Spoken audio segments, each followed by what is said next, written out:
Hola, bienvenidos al segundo vídeo del canal en el que vamos a ver los glúcidos. Antes de empezar quiero recordaros que podéis descargaros los apuntes con anterioridad en mi Twitter @pbausos, os dejo el enlace para descargarlo y cuando suba el vídeo pues igualmente lo dejaré también. Quiero volver a recordar de nuevo que estos son esquemas con los cuales podéis repasar y tener una base fuerte con la que haya selectividad, pero es importante tener un texto sobre el que estudiar, que sea un poco más amplio, ¿vale? Que esto sirva sobre todo para afianzar. Bueno, pues vamos a empezar entonces con el segundo tema, que son los glúcidos.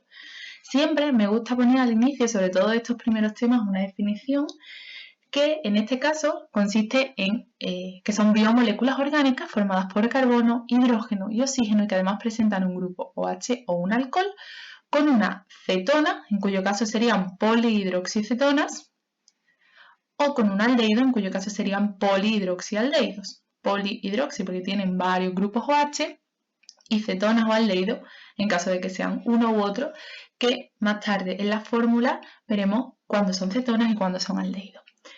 Bien, el tema se va a dividir en tres partes en función de la clasificación de los glúcidos que van de los más simples a los más complejos. En primer lugar tenemos los monosacáridos.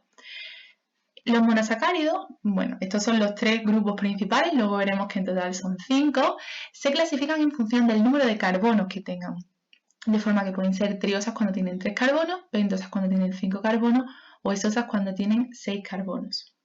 Y en función de si es un aldehído o una cetona, pues también los clasificaremos. Los siguientes más complejos son los disacáridos, que es cuando dos monosacáridos se unen mediante un enlace o glucosídico. Los tres esenciales y que tenemos que tener claros en este tema son la sacarosa, la maltosa y la lactosa. Y por último, los polisacáridos, que son uniones de muchos monosacáridos mediante enlaces o glucosídicos. Fundamentalmente los que tenemos que conocer son el almidón, el glucógeno y la celulosa. De forma que vamos a empezar por lo más simple, que son los monosacáridos. Los monosacáridos, por lo tanto, son los azúcares, porque los glúcidos son azúcares, los azúcares más simples, no hidrolizables, es decir, no se pueden romper porque son la unidad básica de los glúcidos, que construyen el resto de hidratos de carbono, glúcidos, azúcares, ¿vale? Reciben muchos nombres diferentes. Son dulces, blancos y solubles en agua, solamente tenemos que pensar en el azúcar. Bien. Entonces, los monosacáridos, básicamente lo que son polialcoholes, ¿vale? Con un grupo que va a tener un carbono unido a un oxígeno. Y en función de la posición de este grupo, será una cetona o un aldehído, pero siempre son polialcoholes porque siempre van a estar compuestos por muchos grupos OH. ¿Cuándo son aldosas o cuándo son aldehídos o cuándo son cetosas o cuándo son cetonas? Cuando este grupo se encuentra en el primer carbono, es un aldehído. Cuando este grupo se encuentra en el segundo carbono, es una cetona. ¿Vale? Ya más adelante lo veremos mejor en la fórmula, pero eso hay que tener claro. Cuando está en el primer carbono, aldehído. Cuando está en el segundo carbono, cetona. Muy bien.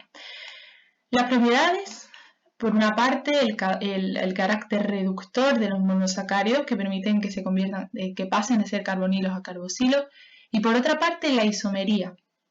Tienen isomería tanto geométrica como óptica, que esto es un tema que se da en química orgánica, en la asignatura de química, que produce carbonos asimétricos, ¿vale? Tampoco vamos a entrar mucho en las propiedades de la isomería porque no nos corresponde ahora mismo. Bien, entonces, ¿cuáles son los importantes? Yo he dicho al principio que dentro de la clasificación de los monosacáridos lo vamos a hacer en función de los carbonos que tengan. Hemos hablado de las triosas, pentosas y esosas al principio del tema porque son los tres que tienen un poco más de relevancia, pero también hay que tener en cuenta que hay tetrosas y heptosas, cuando tienen 4 o 7 carbonos respectivamente, y también hay que meterlas en la clasificación si nos preguntan o nos indican que indiquemos la clasificación de los monosacáridos, ¿vale? Hay que poner los 5, triosas, tetrosas, pentosas, esosas y heptosas, en función siempre del número de carbonos que tengan. Como regla mnemotécnica, os he puesto aquí que la fórmula siempre es CHO, siempre vamos a tener el mismo número de carbonos y de oxígenos y el doble de hidrógeno, ¿vale? Entonces, los que aquí sí o sí tenéis que recordar y os tenéis que saber las fórmulas son los que están subrayados. La de ribosa en el caso de las pentosas y la de glucosa y la de fructosa en el caso de las hexosas. Yo lo he puesto de manera lineal, pero os lo podéis aprender tanto lineal como la que es circular, no pasa nada. Las dos son iguales y las dos son igualmente válidas. Vale, entonces, empezamos, por ejemplo, por la ribosa, ¿vale? La ribosa partimos de que tiene 5 carbonos, 1, 2, 3, 4, 5, y es una aldosa porque si vemos que tiene el grupo carbonilo, es decir, el carbono con el oxígeno, en el primer carbono, ¿vale? Por lo tanto, sería una aldosa. Es muy importante también que sepáis hacia qué lado está orientado el grupo OH. Bien, y luego tenemos las dos hexosas, que son la de glucosa y la de fructosa. Ambos tienen 6 carbonos porque son hexosas.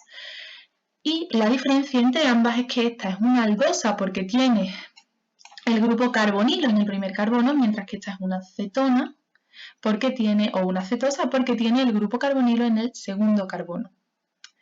En caso de que os aprendáis las fórmulas de manera lineal y en algún ejercicio os caigan las fórmulas de manera circular, no pasa nada, ¿vale? Solamente tenéis que, porque solamente os vais a tener que aprender estas tres, por lo tanto solamente os pueden preguntar estas tres. Solamente tenéis que contar el número de carbonos. Si tienen 5, sí o sí va a ser una derribosa. Si tienen 6, fijaros en el número de CH2OH que os dibujen. Si solamente hay uno, va a ser la glucosa. Si hay 2, va a ser la fructosa. ¿Vale? Por lo tanto, si os lo aprendéis lineal porque os resulta más sencillo, no pasa nada. Vale. En cuanto a las funciones, por una parte tenemos la glucosa, que ya lo sabemos, pero lo veremos en el tema de metabolismo, tiene una función energética porque es el azúcar más importante dentro de los animales que puede estar o presentarse tanto libre en sangre como polimerizada en forma de glucógeno. Mientras que la de ribosa, lo veremos en un tema que nos falta mucho, tiene una función estructural y es que es el componente estructural esencial de los ácidos nucleicos, ¿vale? De un tipo concreto de ácidos nucleicos, que ya lo veremos. Por lo tanto, estos serían los monosacáridos, ¿vale? Lo básico dentro de los glúcidos, hay que tener claro cuándo son aldosas, cuándo son cetosas, hay que tener claro los que son importantes y sobre todo las fórmulas. La fórmula es muy importante, ¿vale? Lo siguiente que vamos a ver son los disacáridos. Los disacáridos consisten en la unión de dos monosacáridos unidos mediante un enlace O-glucosídico, ya por lo tanto serán glúcidos un poquito más complejos. Pero, ¿qué es el enlace O-glucosídico? El enlace O-glucosídico es un enlace covalente, es decir, es un enlace fuerte que une dos monosacáridos, lo que acabamos de decir. Entonces, en este enlace va a intervenir el OH del carbono anomérico del primer monosacárido. El carbono anomérico es el que se representa como alfa, ¿vale? Y normalmente hace referencia al carbono 1. Mientras que del segundo monosacárido, pues interviene cualquier OH y se libera una molécula de agua, ¿vale? Vemos que del primer monosacárido interviene el carbono alfa o anomérico y del segundo monosacárido puede intervenir cualquiera. Se libera, de aquí cogemos, por ejemplo, H con O, H2O, y el otro oxígeno se nos queda aquí, formando el enlace O-glucosídico, ¿vale? En este caso, estamos representando una molécula de glucosa. Si contamos el número de carbonos que tiene, ¿vale? Vemos que serían 1, 2, 3, 4, 5 y 6. Como solamente presenta un CH2OH y no 2, pues sabemos que es glucosa, ¿vale? Con respecto al segundo monosacárido, ¿da igual el OH que participe? No. En caso de que participe el OH de un carbono que no es el carbono anomérico, ¿vale? Pues el disacárido que se forme va a tener lo que se conoce como poder reductor.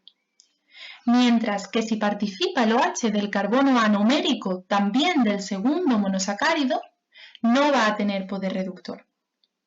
¿Vale? Esa es la diferencia fundamental e importante entenderlo. ¿Ok? Si participa el OH de un carbono que no es el anomérico, tendrá poder reductor.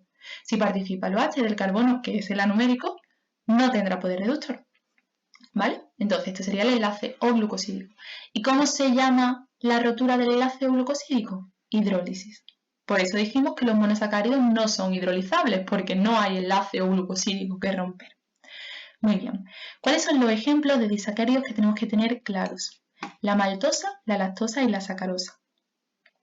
Estos son los enlaces que se establecen entre los carbonos. El carbono 1 del primer monosacárido con el 4 del segundo, el carbono 1 del primer monosacárido con el 4 del segundo y el carbono 1 del primer monosacárido con el 2 del segundo.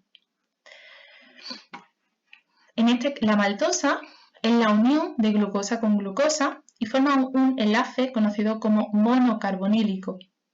El monocarbonílico, perdón, que anteriormente se me ha olvidado decirlo, es cuando participan, como siempre, el carbono anomérico del primer monosacárido, pero un carbono que no es el anomérico del segundo monosacárido. Por lo tanto, tendrá poder reductor. En el caso de la lactosa, que es la unión de galactosa y glucosa, lo mismo, también es monocarbonílico, también tendrá poder reductor.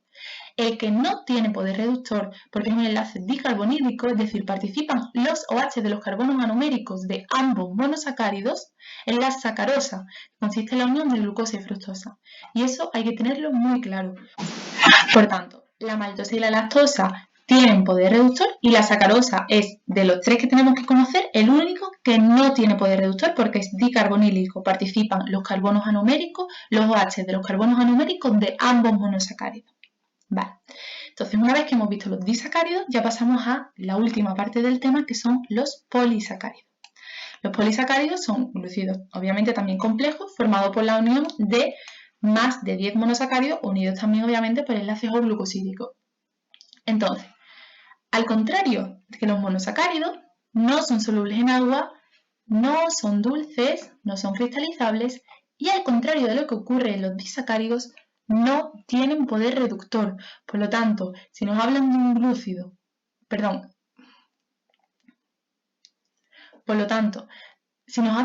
glúcido, que tiene poder reductor, sí o sí tiene que ser un disacárido. Y dentro de los disacáridos tiene que ser o maltosa o lactosa, porque la sacarosa no tiene poder reductor, ¿vale? Si nos dicen que no es dulce, tiene que ser un polisacárido.